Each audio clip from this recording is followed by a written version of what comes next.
and how you can integrate your ethics bowl courses, or how you can get designations on either your ethics courses or your ethics bowl specific courses for community engaged learning. So I was hoping, let's see who we've got in the room. Does anyone else in the room do community engaged service learning or experiential learning as part of their teaching?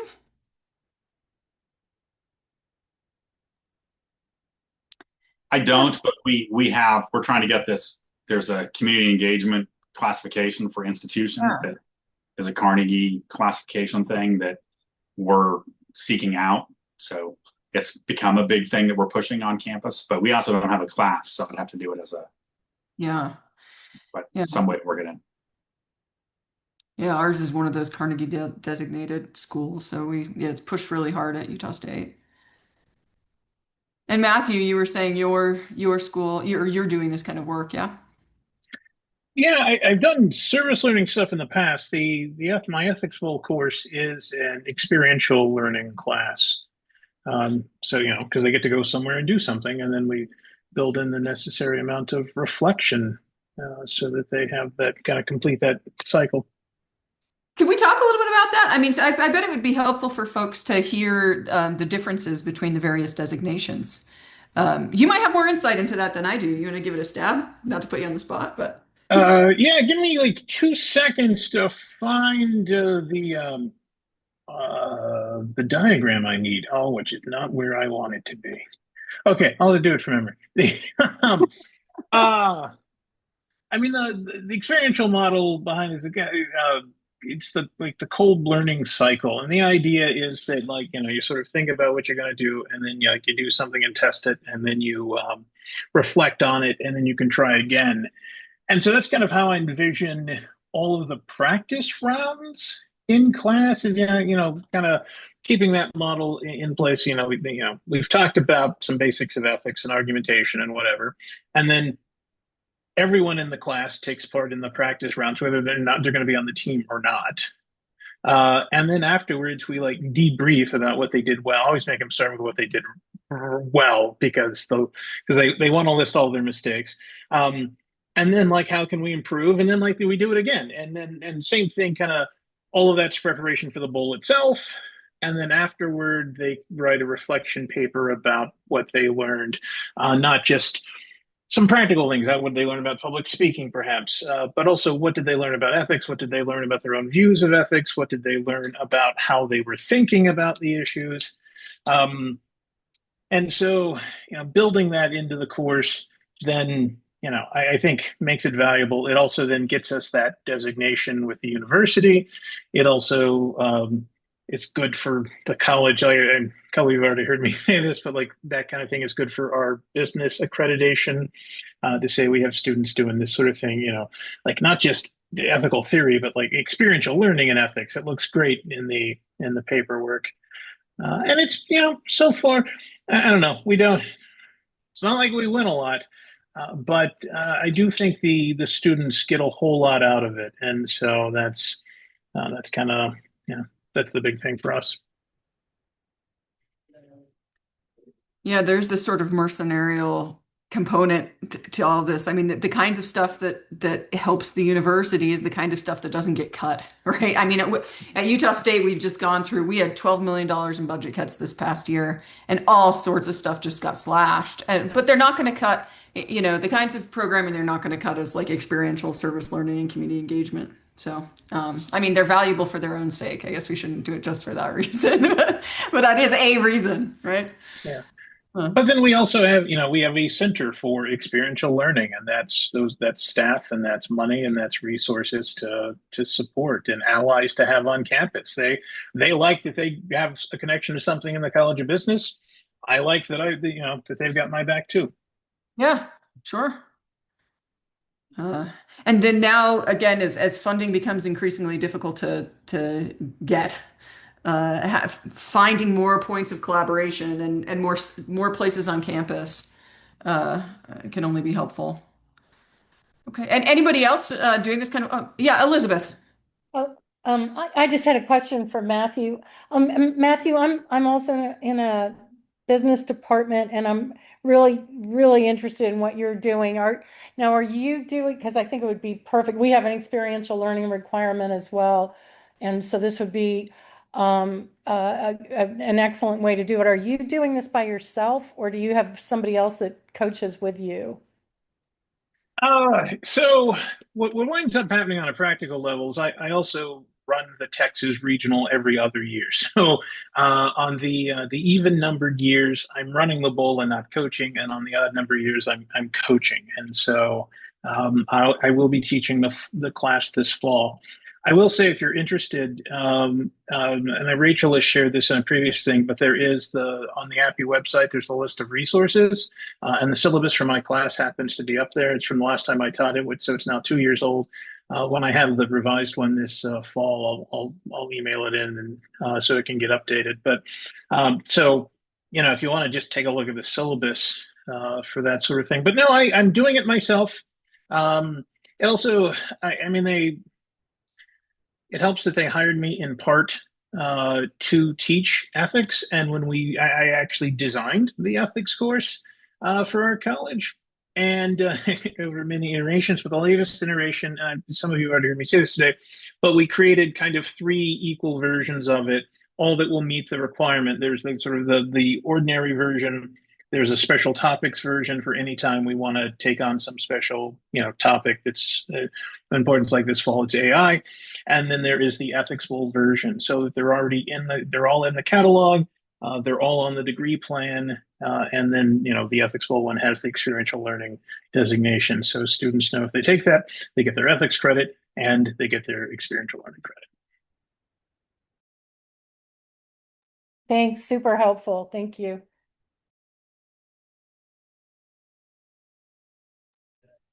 Does anyone else have experiences to share? If not, I can talk about how things work at our school and some things that we've done. But I'd love to hear from others too. I know you've all heard a lot from me today. Okay, well, feel free to put things in the. Whoops, that's not the button I meant to push. Give me 1 second. I'm gonna pull up something and then share my screen here.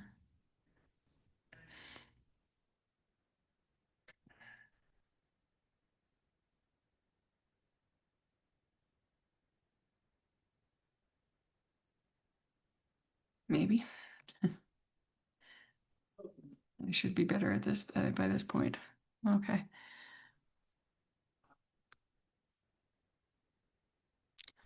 So I wanted to share, I'll just show you how you navigate this stuff at my institution with the hope that these things work in a similar way at your institution. So we have that Carnegie Community Engagement designation. And so we have at Utah State, there's certain standards that you need to meet, certain things that your course needs to be doing in order and there need to be enough of them at our school in order for us to have this designation. What's great for the students about this is that they can get this excellence in community engagement designation when they graduate. And then, so this page highlights the requirements for achieving that. So they have to have 150 hours of voluntary service, and they need to have taken 2 community engaged learning courses. And I'll talk in a minute about what that entails. And then at the end of their experience, they have to write this reflection essay. And we think this demonstrates, first of all, this is intrinsically valuable, all right, to be doing work in your community, but also it indicates to potential employers the kind of commitment the graduate has to doing good and to being an engaged community member and so on. So, but let me show you here at Utah State, what you need to do for your course to count as a community engaged learning course, you have to fill out this form. And so as you're thinking through, how might I get community engaged, something like the equivalent of a community engaged learning designation, you might be thinking about these things because I think they're fairly, uniform. So, You have just to give them the basic information in terms of your when it comes to your course number and title and all that. What kinds of designations your class falls into. The CEL component, the community engaged learning component of your course has to be at least 10% of the overall grade. So as you're thinking through your syllabus, that's something you want to think about. We have these community engaged learning outcomes that you need to make sure that the experience satisfies. And then you need to describe what you do with your community partners. And then the other thing that needs to happen in order for it to count as a CEL course is that it can't just be the case that the people are engaging in community engaged activity, but they have to also do a reflection component within the class, and then they do that extra additional reflection component after they've completed their hours and so on. You need to include certain sorts of things in your syllabi, and you need to make certain sorts of commitments.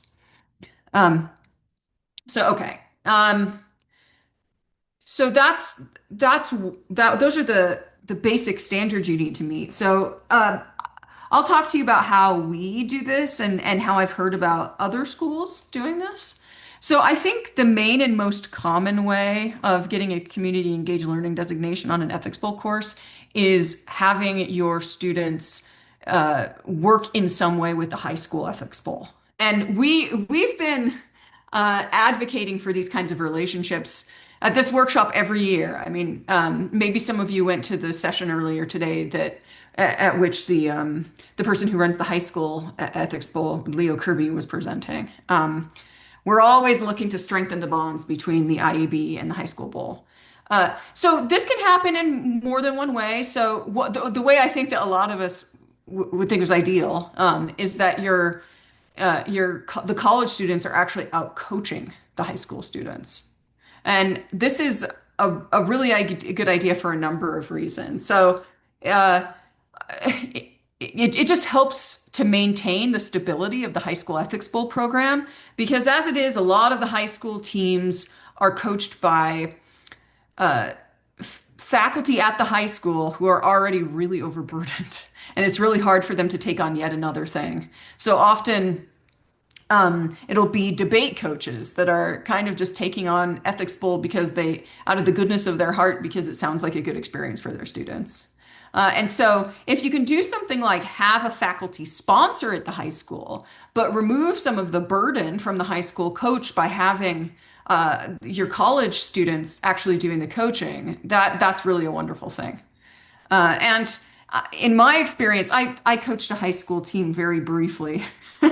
I was going into this charter school, and just because I really wanted there to be a school participating in our high school bowl for my local area, and the students just started dropping like flies week by week. And I think it's because I didn't have the buy-in. I wasn't one of the fun, popular teachers in the high school. I didn't work there, right? I worked at the university. And the students didn't know me. I just couldn't generate the kind of interest.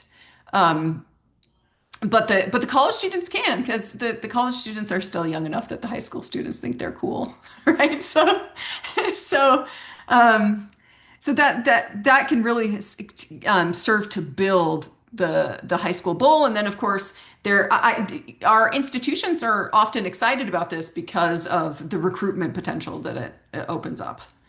Um, so that's one way. Now, but that's time consuming for our undergraduate students. And I've been working to try to get like lines of funding for coaching, maybe using I don't know what you guys have at your institutions, but at my institution we have undergraduate teaching fellows that get a little stipend. So maybe my students can use that stipend to like offset a little bit of their costs for coaching in the high schools. But so if the coaching in the high schools isn't workable, another thing that might be workable is just having your students judge at the high school bowl. Our community engaged learning in order for a course to count as a community engaged learning course, there are not a tremendous number of hours that need to be spent doing community engaged learning. You just need to do some, right? And it needs to be worth a significant percentage of your grade. So judging or coaching high school ethics bowl is one way you can make this happen. Um, I also find that when you get students involved in the high school ethics ball, you're they can really help you with community building, especially if you're teaching at like a local state school or something, and the students went to that high school. The, you're way more likely to get an in into that high school if the student that you're working with or group of students that you're working with went to that high school. But another way that we've done this is, and this is more workable for some people than for others, and we can talk about how to make this happen, but we've had students working with students taking ethics courses while incarcerated in the prison. So again, more than one model here, but and one thing that makes this difficult is that the students that go into the prison to work with the incarcerated students have to be at least 21 years old. So that limits who you can have involved. But so you can either have students going in with you to work in prisons, or and this one's a little easier because you can get a one-time waiver for students to be under 21. You can have your students go and debate with students in the prison, right? That's so those kinds of community engagements are really meaningful. We were doing both things, having some students come in and work with incarcerated students throughout the semester, and some students come in and debate with students in the prison at the end of the ethics bowl session. And students on both sides of that thought that was one of the most meaningful learning experiences that they'd had. Another thing that we've done is we've had students just involved in the community putting on events, ethics related events like ethics slams and these types of things, opening up community conversations, hosting community conversations. So those are some models. Those are some things to think about, just some things that we've done. Folks, we can open it up for questions. Okay, sorry, I've been behind on the chat here. Okay. All right. Okay. Oh, students volunteering. Okay, I like this suggestion from Olga. Students volunteer at a charity organization and analyze the ethical issues they encounter. Great. I mean, so it doesn't have to be the case that the community engaged activity is the ethics bowl itself, right? It can be uh, working with community partners to get students thinking carefully about ethics. And that can happen in an ethics bowl class, and might even help to inform students, right? If you're doing this at earlier stages in the class while you're still doing preparations or something, then students are getting some real world hands-on experience with these issues.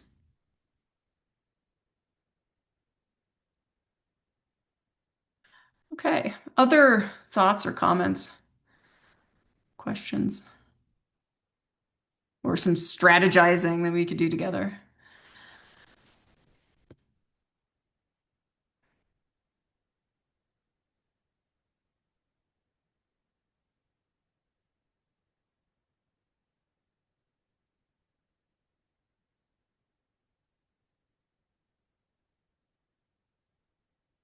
Okay, well, it's been a long day. We've got so we could. Oh, does someone have something to say? Oh, I thought I heard someone starting to talk. So what? Oh, okay, Layla. Do you want to type your comment in or question in? We'll just wait for you.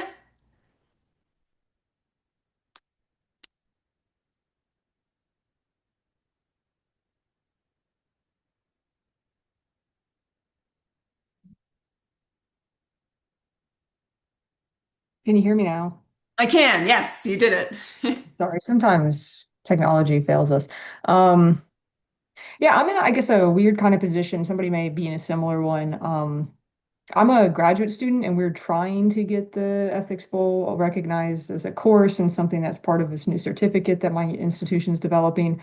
Just because, obviously it takes up a lot of time. But the only way we could get like a test run of this was to run it as a 1 hour credit special topics course. For various reasons, including funding and what the department was willing to bear in terms of like credits. Um, Mhm. and I think that this element of like a service learning element is important, but I can't figure out how to work it into a 1 hour credit course in a way that isn't overly demanding. I think that's probably right. I mean, yeah, I did this. I don't know if you were in my session on ethics bowl as a class. Were you in that session? You were? Yeah, yeah. I mean, I think it's hard to work. I think it's hard to work the ethics bowl itself into a 1 credit hour class. I mean, I think I've done it myself. It's doable, but you are really requiring more of the students than what you typically would require out of a 1 credit hour class. So I feel the difficulty you're experiencing. Yeah, it would be challenging.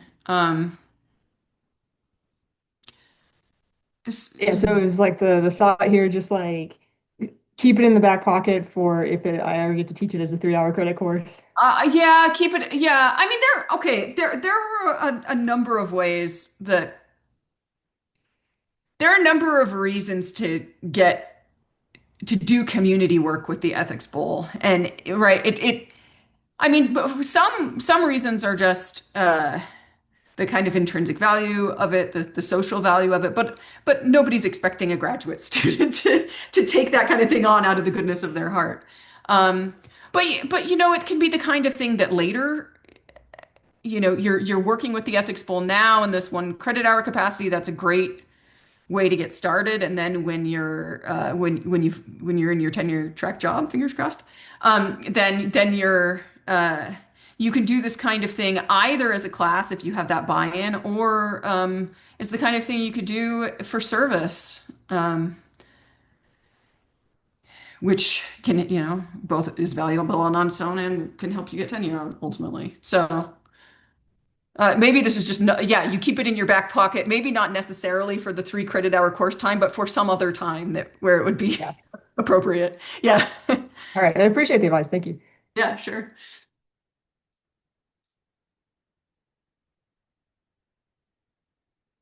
Oh, Elizabeth, please.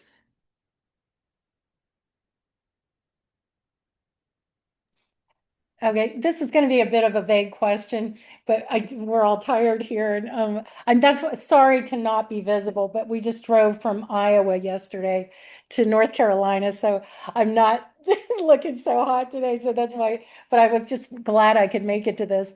Um, so if you were at a small school, which I am, and I would love to get Ethics Bowl stuff started, but what's everybody's thought on the lowest, easiest way to get things started? Now, I integrate, Ethics Bowl cases into the ethics portion of my class, and I'd like to up that a little bit to where they actually argue it, but it's already jam-packed. It's a law and ethics course.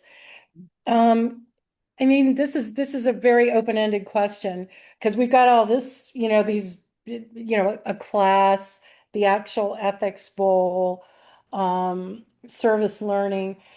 What would be if anybody just throws it out there, what would be the lowest, easiest way to get students started where you think there might be buy-in? We have a business club, and I could arrange for them to, argue a case just to get them started. But of course, I wouldn't have much buy-in on that.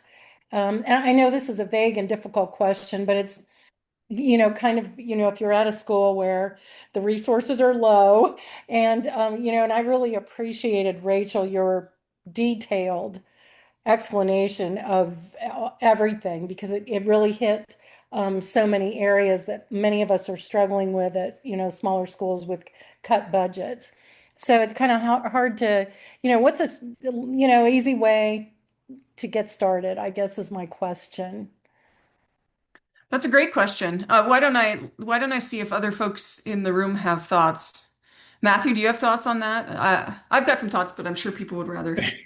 I do, and I'm sure they'll overlap a lot with yours. I mean, I guess part of what I'd say, Elizabeth, is like you really only need like 3 to 6 students to get started, right? And so if there are 3 to 6 students in your ethics class that are willing to come to a few practices and do it as kind of an extracurricular, do it that first time and then let them tell all their buddies. We've heard throughout the day that word of mouth is kind of still the best way to get students involved because they do listen to each other. And so it might be that simple. Just take a small team subset of your class for the first time and then see where it can grow from there. Oh, that's great. I mean, just to hear you say it makes me think, oh, okay, I can do that. It might not be the most brilliant thing ever, but we can get started because I will have those students in the ethics class that will be want to do more. So that's really good, and I could recruit them sort of this semester and then next semester, because this would not be for competition. This would just be for them, and we could, present it to whoever wants to watch. I've mentioned this in another session, but you could also, if you're not wanting to go all in on the competition, there is on the Appy webpage, thanks to Kristen, a sign up sheet for scrimmaging. So, even if you wanted to start out just scrimmaging with another team that's on that list. But I will say, I think that this whole thing sounds really daunting to people. Like it's huge to get started, but it needn't be. I mean, um, it's surprising in my experience. It's surprisingly easy to find some interested students, and then your first year, I would just recommend not caring at all if the team is any good. Just try it. I mean, I think in the first session, the beginning coaching session. Uh, Greg was talking about how his first team only met twice, and one of the times they spent looking at bad cake baking on the internet or something. Like it wasn't even uh they didn't really prepare. But at least they got their feet wet. They went to a competition, they saw what it was like, and then they went from there. That's great advice. That's great. Thank you. And I did not know about the scrimmaging. So that's super. Yeah. Great. Uh, I was going to say, and it's okay if you lose, but I wasn't sure if I was supposed to say that officially. So I'm glad, I'm glad everyone else is on the same page with that too. yeah. Yeah. I mean, I really think that this is, I know that other people don't quite feel just this way, but this is also going to sound all touchy-feely, maybe in a way I don't intend, but I think winning is the least the least important part of the whole thing. I mean, not only is the values of the bowl are such that you're improving people's reasoning skills and you're encouraging them to speak respectfully and civilly with people they disagree with and all this kind of stuff that we always talk about. But students also make friends that last them a lifetime. My students that competed together are just thick as thieves still, and then they have valuable mentorship experiences with and it really makes their college experience meaningful. And I debated as an undergraduate, and we did some winning, which was great, but it doesn't the winning isn't what stands out to me at all. What stands out to me is the experience. So let me grab that scrimmage link from the webpage. Um,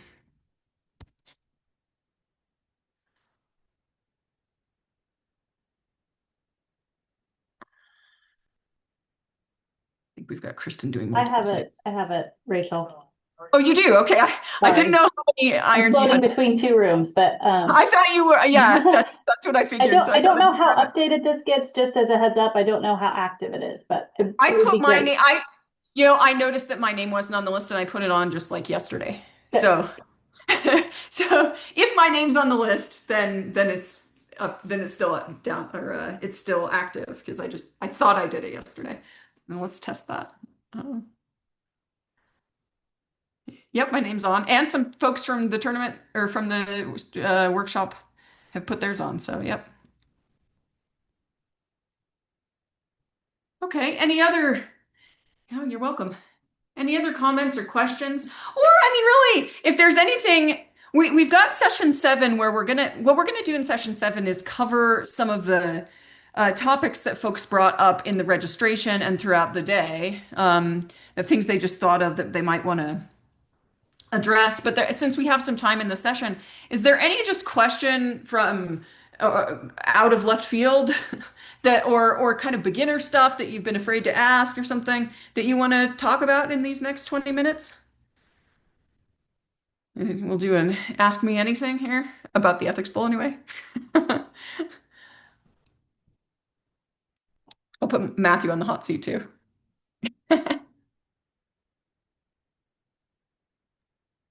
I've been at this almost as long as you.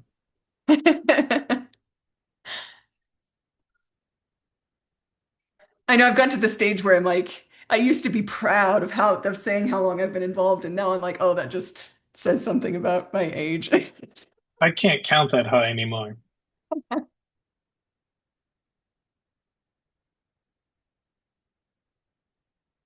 Well, if there are no other questions, then maybe we'll just wrap up the session early, and we'll see you in session 7.